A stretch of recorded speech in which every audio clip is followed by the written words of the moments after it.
Selamat sore Sobat Markpleser semua, semoga semua dalam kondisi baik dan sehat ya.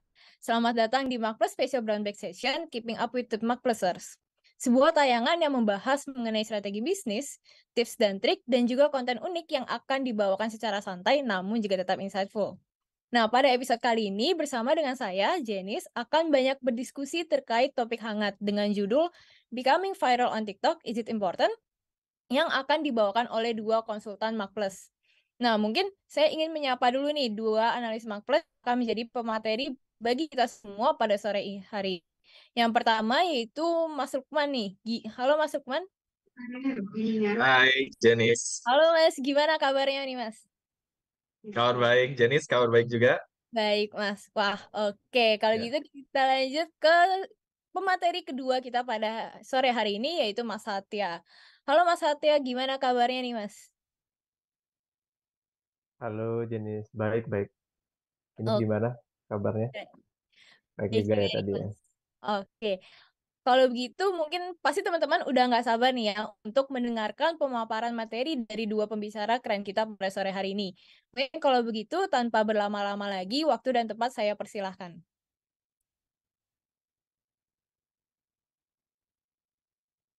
Oke, mungkin makasih banyak atas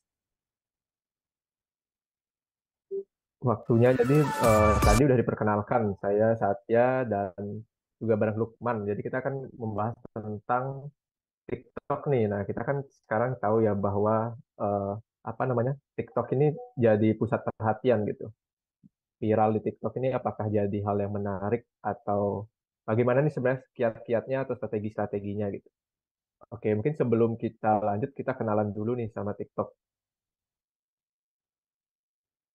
Kita kenalan dulu sama TikTok. TikTok ini apa gitu. Nah, nanti saya sama Lukman akan secara bergantian menjelaskan gitu. Jadi pertama kita mulai dulu nih. Kalau misalkan teman-teman mungkin udah banyak ya teman-teman, apalagi yang generasi Z atau Y akhir gitu, udah kenal banget kayak dengan TikTok gitu. Jadi TikTok ini misalnya kalau teman-teman ingat dulu, mereka ini berdiri sejak tahun 2016 di Cina. Itu dulu nama aplikasinya itu Douyin gitu. Tapi akhirnya mereka masuk ke Indonesia dan ini mengakuisisi Musical.ly. Nah, mungkin teman-teman mungkin ada yang pernah sempat main juga. Nah, tapi TikTok ini nggak mulus-mulus banget juga di Indonesia. Dulu 2018 sempat diblokir oleh Kominfo karena dianggap bermuatan negatif dan lain sebagainya gitu. Nah, itu juga pro kontranya cukup berkembang kan waktu itu. Mungkin teman-teman masih ingat 2018. Nah, sampai akhirnya TikTok ini memperbaiki nih posisinya. Mereka memperketat lagi aturannya, rules-nya diperketat lagi, sampai akhirnya TikTok aktif lagi, diizinkan lagi untuk dibuka lagi blokirnya dan ternyata sekarang jadi eh, apa ya sebuah media sosial yang besar banget pengaruhnya gitu. Bahkan kalau misalnya kita lihat tren-tren sekarang pun, nah itu kan banyak yang lahir dari TikTok gitu. Misalkan ketika misalnya kita sekarang ingat Dilan Cepmek yang kamu nanya, nah itu kan lahirnya dari TikTok juga.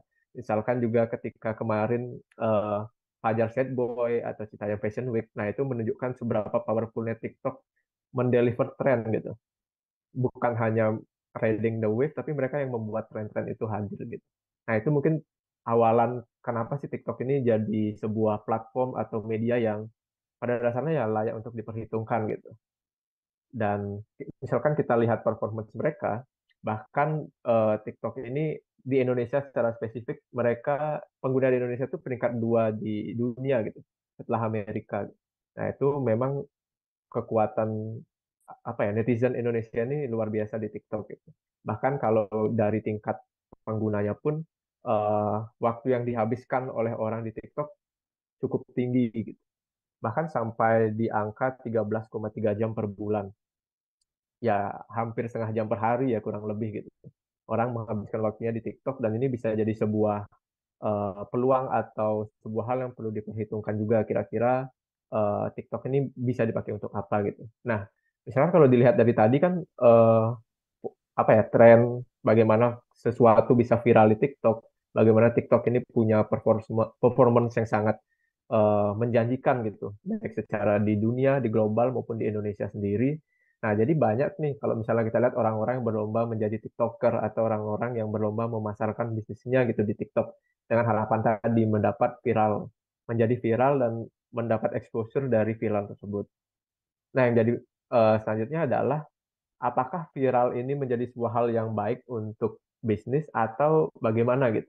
Nah, mungkin di sinilah yang akan kita banyak diskusikan gitu. Jadi kalau misalnya kita lihat viral ini kan pada dasarnya sebuah mungkin bahasanya aji mumpung ya kalau sekilasnya gitu. Ketika dia berhasil tiba-tiba viral, yaitu sebuah hoki atau luck untuk dia gitu. Ketika itu tanpa dibarengi dengan strategi yang matang gitu. Nah, masalahnya adalah atau hal yang perlu diperhatikan adalah bagaimana membuat bisnis itu punya fondasi yang kuat dulu, baru akhirnya ketika pun dia menjadi viral dengan strategi-strategi yang nanti bukan hanya sekedar kebetulan tadi, dia juga bisa memperkuat posisinya gitu. Nah, jadi di dalam bisnis ini, di dalam marketing utamanya bagaimana mentransfer value dari sebuah brand atau produk ini ke masyarakat, ke customer. Nah, ini perlu namanya eh, basis marketingnya gitu, bahwa ada positioningnya. Apa sih yang menjadi positioning atau sesuatu yang dibayangkan oleh customer terkait produk tersebut. Nah, habis itu diferensiasinya seperti apa yang menjadi pembeda atau taktik yang digunakan dan nanti pada dasarnya terkait juga dengan brand gitu. Bagaimana brand dari sebuah produk atau sebuah bisnis ini bisa eh, bertahan gitu. Misalkan kita ambil contoh inilah misalkan apa kafe Korea gitu yang menjual makanan-makanan K-food gitu. Nah, misalkan dia tiba-tiba viral nih, ada seorang pengunjung yang buat konten di sana, atau yang mereka bangun secara organik juga, pada akhirnya viral, dan ketika misalnya mereka viral, otomatis yang menjadi pertanyaan kan, di mata mereka ini, restoran K-pop ini apa gitu. Apa sih yang menjadi hal pertama yang muncul di bayangan mereka. Nah, selanjutnya apa yang menjadi pembeda dia dengan yang lain gitu. Ketika misalnya restoran K-pop viral, ternyata restoran itu nggak punya diferensiasi, otomatis akan gampang orang itu beralih ke restoran lainnya gitu atau ke kafe lainnya gitu karena memang nggak ada pembeda gitu yang membuat mereka bertahan di sana gitu. Begitupun itu yang juga pada akhirnya akan mempengaruhi brandnya itu sendiri gitu. Nah, mungkin ini yang jadi awalan bahwa tadi selain viral, ada yang penting juga untuk dipahami yaitu terkait dengan bagaimana membangun fundamental yang kuat dari bisnisnya itu sendiri. Karena dalam nanti viral ini adalah tahap awal gitu, sebelum ke customer page selanjutnya. Oke, mungkin selanjutnya mungkin akan dijelaskan lebih lanjut oleh Lukman. Silahkan. Ya, oke. Thank you, Sat, buat penjelasannya. Jadi menarik banget ya, teman-teman, kalau bicara masalah sosial media ini emang nggak akan ada habisnya gitu. Apalagi yang lagi tren sekarang itu adalah TikTok gitu ya. Kalau dulu mungkin di awal-awal tahun 2017 kita lagi happening sama media sosial yang namanya Instagram gitu. Tapi ternyata Instagram itu bagi orang-orang yang ingin punya basis massa yang besar itu bukan medium yang tepat gitu karena memang dari segi algoritmanya antara Instagram dengan TikTok itu beda gitu. Jadi kalau TikTok itu memang algoritmanya adalah kamu nggak perlu punya banyak basis followers. Uh, kita semua sebagai content creator atau pemilik media sosial TikTok punya kesempatan yang sama untuk bisa menjadi viral kayak gitu. Tapi again, viral itu bukan menjadi satu-satunya tujuan gitu ya ketika kamu punya bisnis atau membangun suatu usaha karena itu hanya baru sedikit touch point aja nih yang baru masuk gitu. Jadi kalau misalnya kita bicara masalah touch point sebenarnya dulu itu orang itu bicara terkait kita tahu sebuah produk, kemudian kita memutuskan untuk tertarik terhadap produk tersebut dan pada akhirnya kita akan membeli. Nah, kalau misalnya kita puas, maka kita akan membeli produk itu lagi. Tapi dengan adanya era media digital kayak sekarang, touch point customer itu berubah. Jadi kita sebutnya adalah dari 4A menjadi 5A gitu. Dari orang yang semula aware terhadap produk atau jasa kita, pada akhirnya memutuskan nih untuk tertarik gak sih terhadap produk atau jasa kita.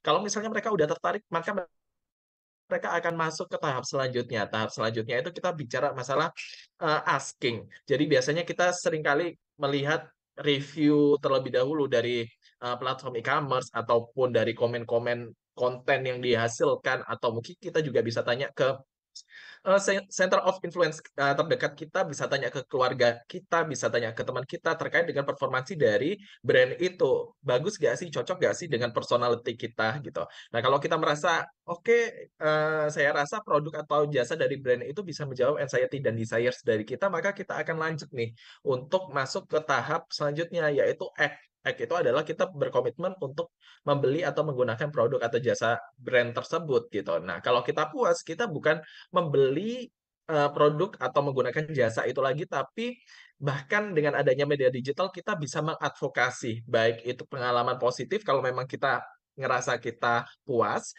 tapi kita juga bisa mengadvokasi dalam termin yang negatif juga ya, kalau misalnya apa yang brand itu janjikan ternyata ketika kenyataan tidak sesuai dengan apa yang dijanjikan kayak gitu. Nah, viral itu adalah bagian dari advocate dan juga awareness gitu. Jadi sebenarnya ketika orang viral itu akan meningkatkan awareness. Nah, awareness ini sendiri timbul karena adanya advokasi dari orang-orang yang mendukung persebaran dari konten kita. Nah, kadangkala viral itu juga bisa mengkonversi ke touch point selanjutnya, yaitu ke as bahkan bisa sampai act gitu. Tapi yang menjadi PR bagi kita adalah apakah ketika kita viral basis dari fundamental marketing kita sudah cukup baik atau tidak. Makanya tadi Satya sempat bahas yang paling penting adalah kita harus tahu dulu sebenarnya fundamental marketing kita itu apa. Dari segi positioning itu kita bicara apa yang kita janjikan kepada customer. Apakah itu sudah terwujud dalam diferensiasi? Diferensiasi itu bagaimana cara kita untuk memenangkan pasar gitu ya. Kita bicara masalah taktikal. Yang pada akhirnya kalau misalnya positioning dan diferensiasi ini bagus, maka akan terbentuk integritas brand. Nah, kalau misalnya diferensiasi ini juga bisa menyokong brand, maka nanti akan kebentuk yang namanya brand image gitu. Image kita akan jadi baik dan nanti juga akan membentuk identitas brand yang kuat. Jadi viral bukan hanya sekedar viral, tapi perlu dipertimbangkan juga apakah dari segi services atau proses kita sudah cukup baik.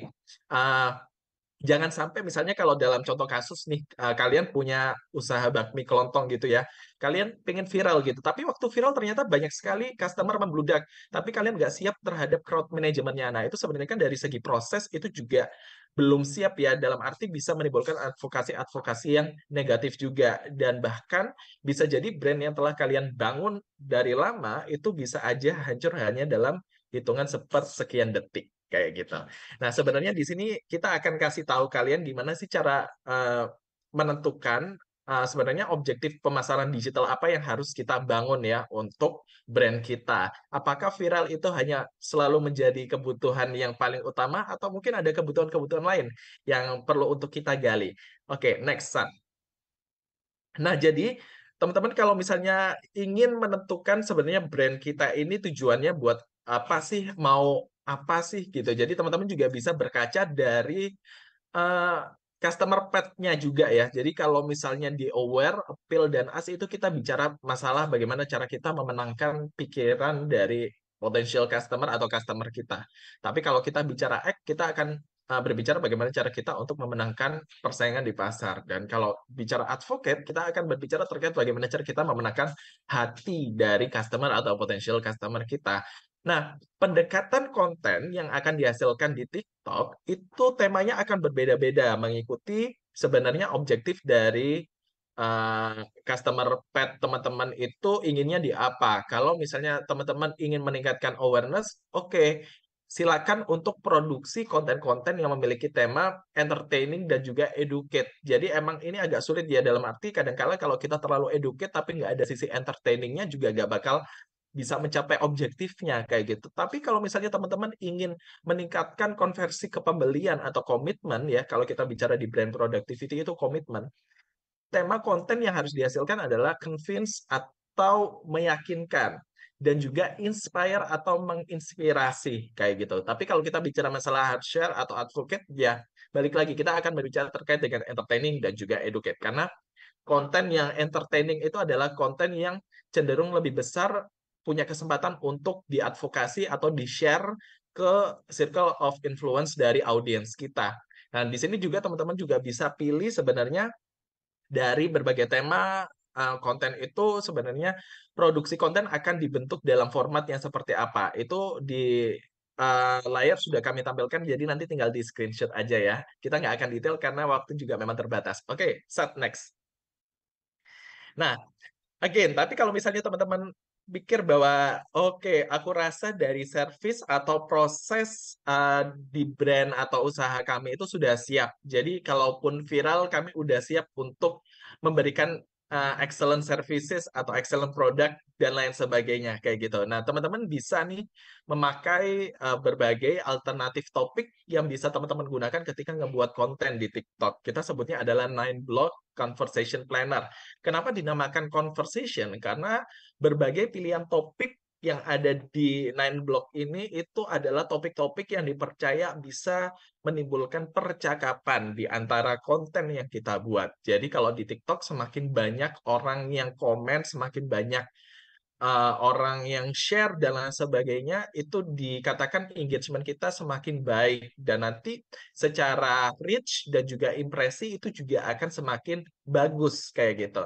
Nah, aku ambil contoh aja di beberapa blog yang ada di sini ya. Misalnya kalau di Aspiration and Beliefs, kalau kita bicara masalah bakmi gitu ya, kadangkala ada orang yang percaya kalau bakmi yang punya tekstur kenyal itu yang lebih enak. Tapi ada beberapa orang yang percaya kalau bakmi yang terlalu kenyal itu nggak enak karena sulit dikunyah atau bakmi karet gitu ya. Ada yang pengen bakminya itu lembek dan lain sebagainya. Atau mungkin ketika kita makan bakmi gitu ya, ada yang lebih prefer pakai chili oil, tapi ada yang prefer ingin menikmati rasa otentik dengan kuah khasnya yang tanpa dicampur saus pun itu sudah enak.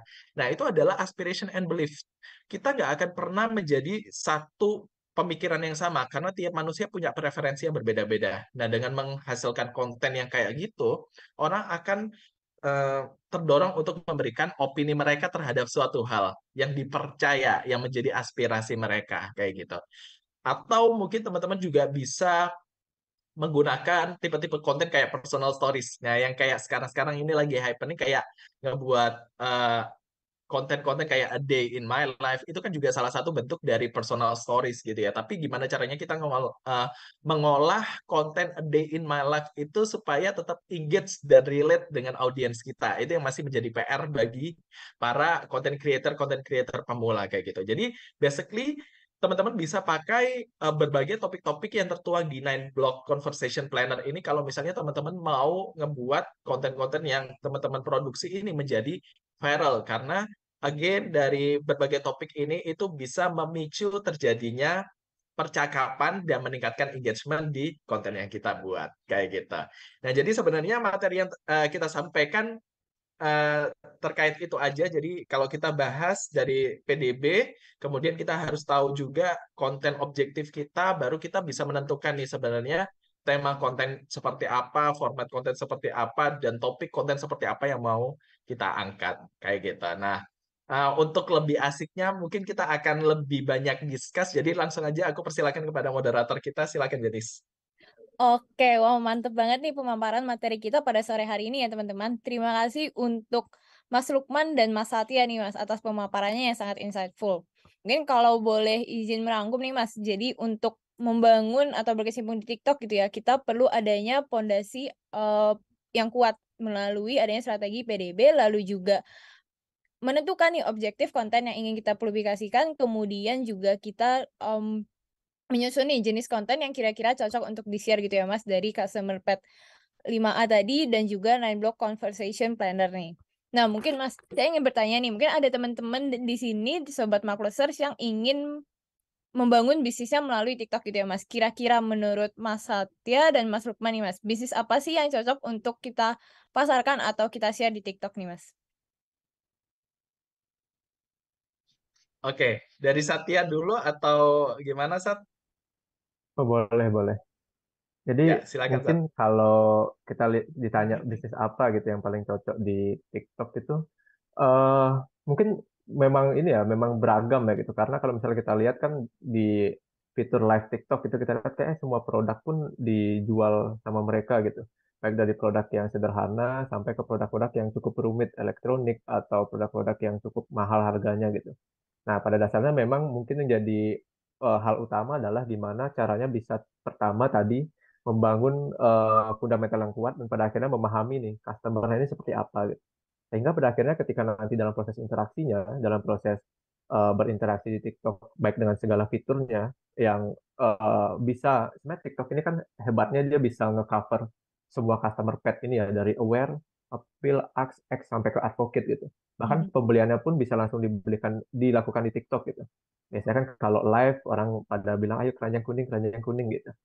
Nah, eh, apa ya, integrasi ini pada akhirnya mungkin membuat memang eh, poinnya adalah bukan terkait produk apa yang cocok, tapi bagaimana bisa memanfaatkan peluang yang ada di TikTok ini gitu.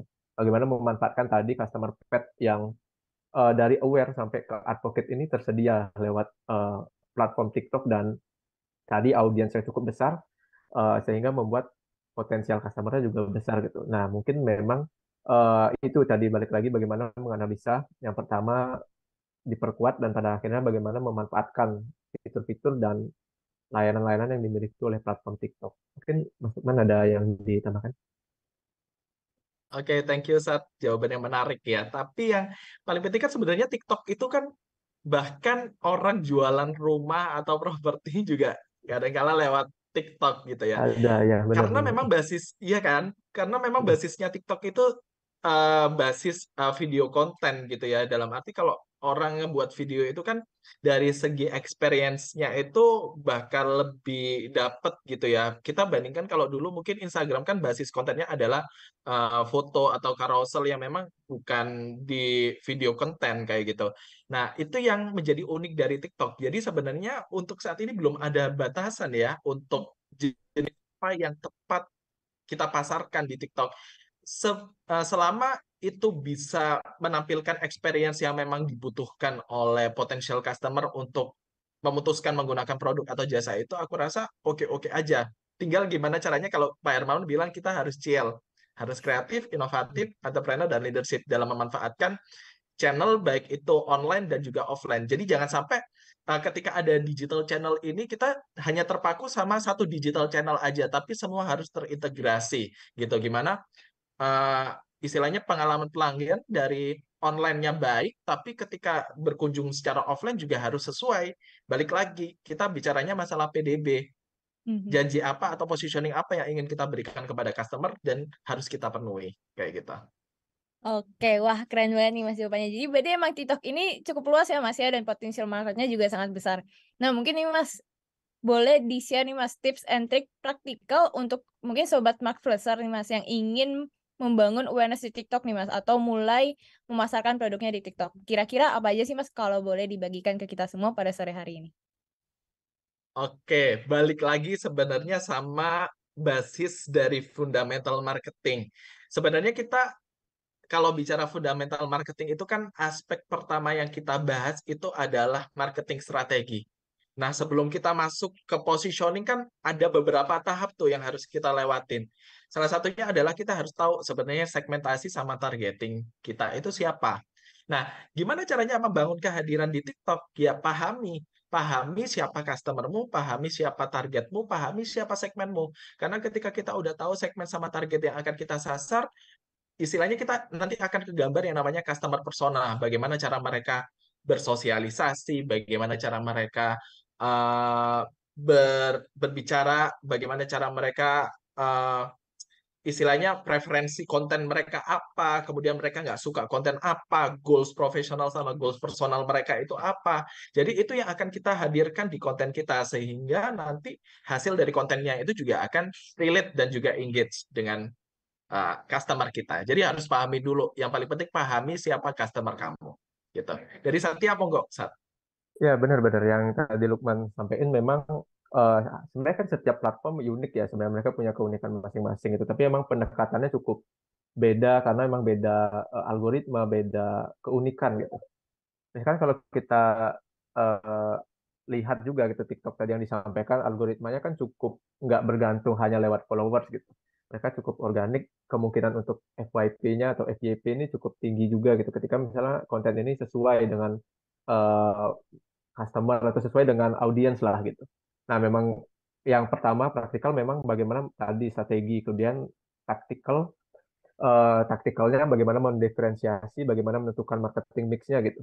Dan kalau misalkan itu sudah terbangun dan itu sudah istilahnya fit dengan targetnya, nah sama juga yang tadi dimention sama Lukman juga tentang bagaimana membangun konten yang menarik gitu. Nah kalau konten ini kan sebenarnya cukup beragam pilihannya ya, entah itu kita bangun organik atau memang bekerja sama dengan influencer yang TikToker yang udah ada gitu. Tapi tadi secara organik kan udah disampaikan beberapa yang mungkin bisa jadi panduan gitu sebagai acuan. Misalkan pertama menentukan ya apakah tujuannya memang di mindshare atau di market share atau justru di hard share gitu. Nah, ketiga hal ini kan pada halnya punya formatnya masing-masing yang mungkin efektif gitu. Nah, pada dasarnya memang apapun platformnya, apapun medianya gitu, trial and error, coba lagi memang jadi sebuah hal yang harus dilakukan, mungkin continuous improvement lah gitu. Hal yang memang harus dicoba dan dicoba lagi sampai akhirnya tujuan tadi tercapai gitu. Yang jadi masalah kan adalah ketika punya tactical gitu tapi nggak punya fundamental. Nah ini juga yang akan jadi masalah itu ketika misalnya udah punya fundamental yang kuat dan taktikalnya dan punya daya juang yang tinggi juga untuk terus mencoba dan mencoba ketika ketemu formulanya ya harapannya sih memang akan terus sustain gitu ketika udah ketemu formulanya dan yakin sama formula itu gitu. Oke, wah mantap nih Mas. Berarti memang untuk memulai juga perlu adanya strategi pemasaran nih Mas, dengan memahami dan mengenali segmentasi dan target pasar kita ya Mas ya di TikTok. Hingga akhirnya nanti membangun konten lalu juga trial and error nih Mas, hingga akhirnya mencapai objektif dari pemasaran kita.